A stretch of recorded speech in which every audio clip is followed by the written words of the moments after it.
Hey guys, welcome to episode 6 of blah blah blah.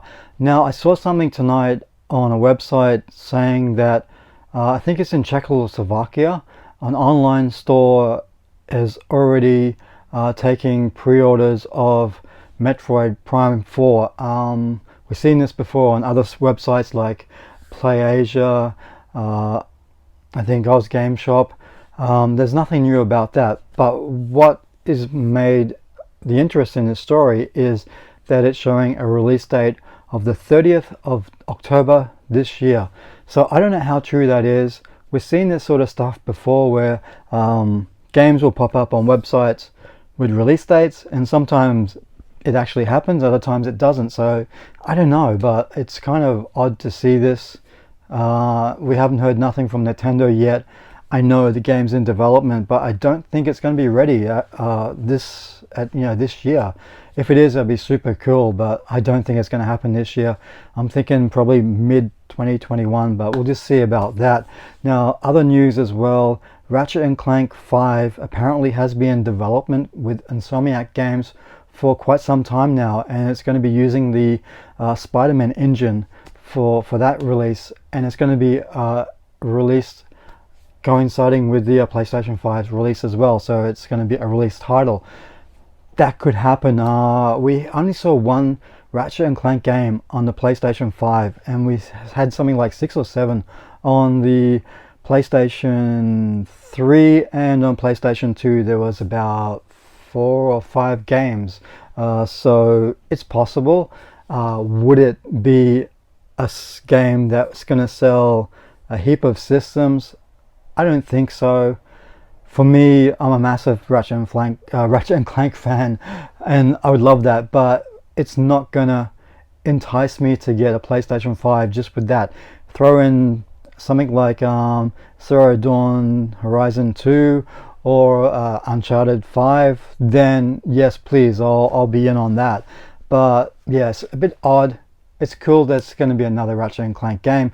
We always thought that this was going to happen, but yeah, release title good, but it's not the title that a lot of people are gonna go out and buy a PlayStation 5 for.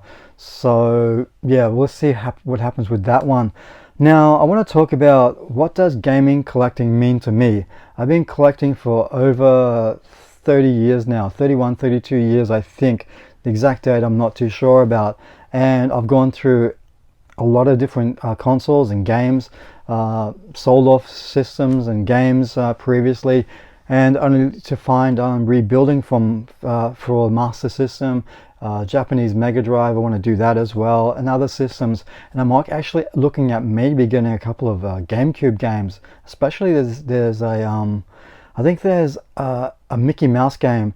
My daughter is watching on YouTube. She's only 2.5, but she's watching this gameplay footage of this Mickey Mouse game on the GameCube, and she's just loving it. And I'm like, that may be something that's going to be appropriate for her at some stage. So it is something that I'm thinking about, maybe getting a GameCube just so I can get her that game. It's just odd that she's loved watching these gameplay footage things, so I need to get back into doing some gameplay footage. But for me, collecting games is something that I'm really passionate about. Physical copies. You guys should know that if you're a long-time subscriber to the channel. I do prefer physical over digital any day of the week. And what you see here is not, I'm getting close to 900 games in this collection. But I hope as you look at the collections videos, you will see that there's not too many shovelware games, I guess you can say, or fillers.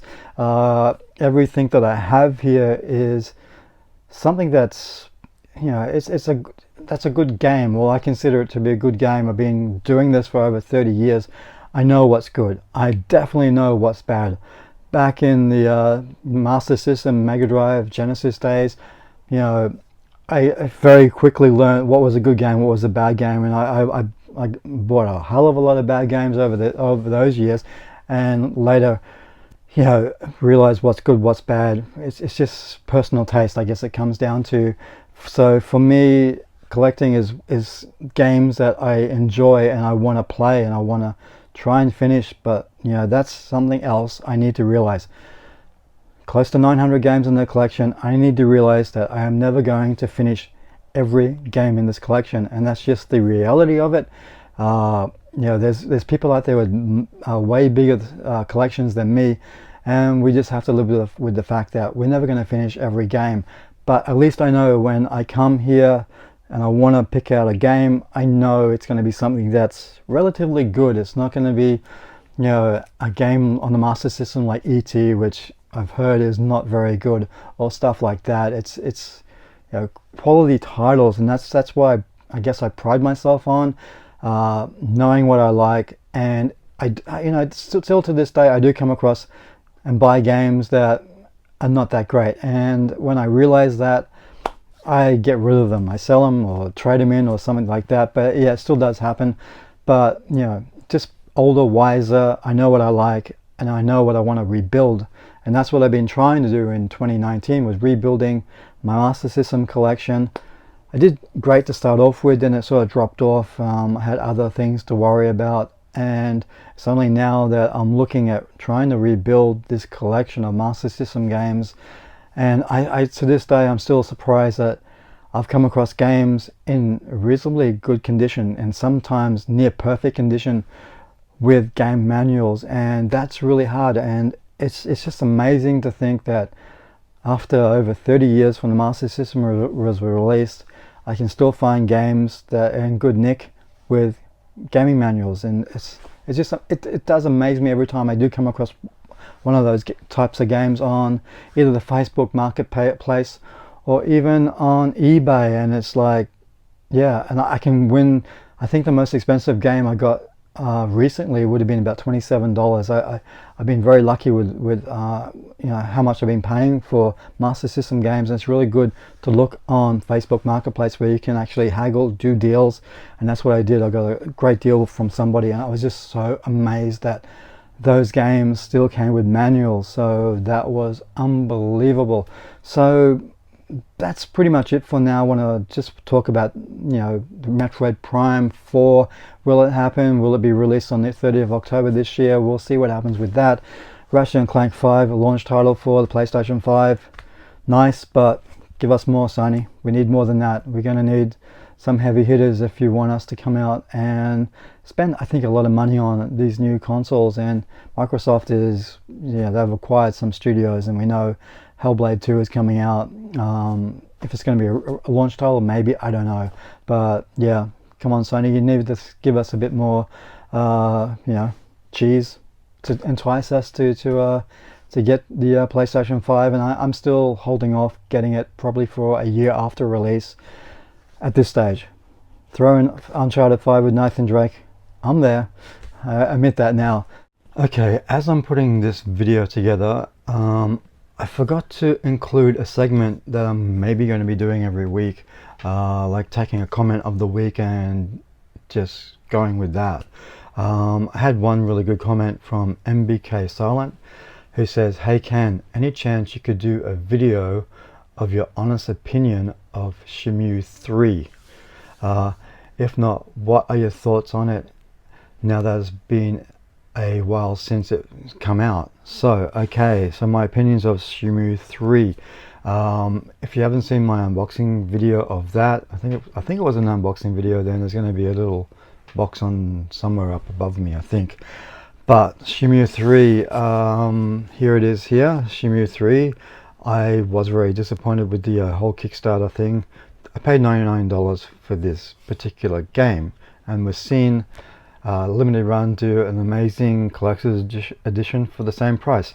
So what is my opinion of this game, my honest opinion of this game? Well, let's have a look. It's still new and sealed. I have not played it since I did the unboxing of it. It's been on the shelf. I have little time to really get into a game that's going to be so involving, I believe. And also I was so over the whole Kickstarter stuff. Disappointed with what I got for $100, so it's just been sitting on the shelf, not played. And I gotta say, I was so hyped for this game. It didn't bring me to tears, but I was so hyped for it.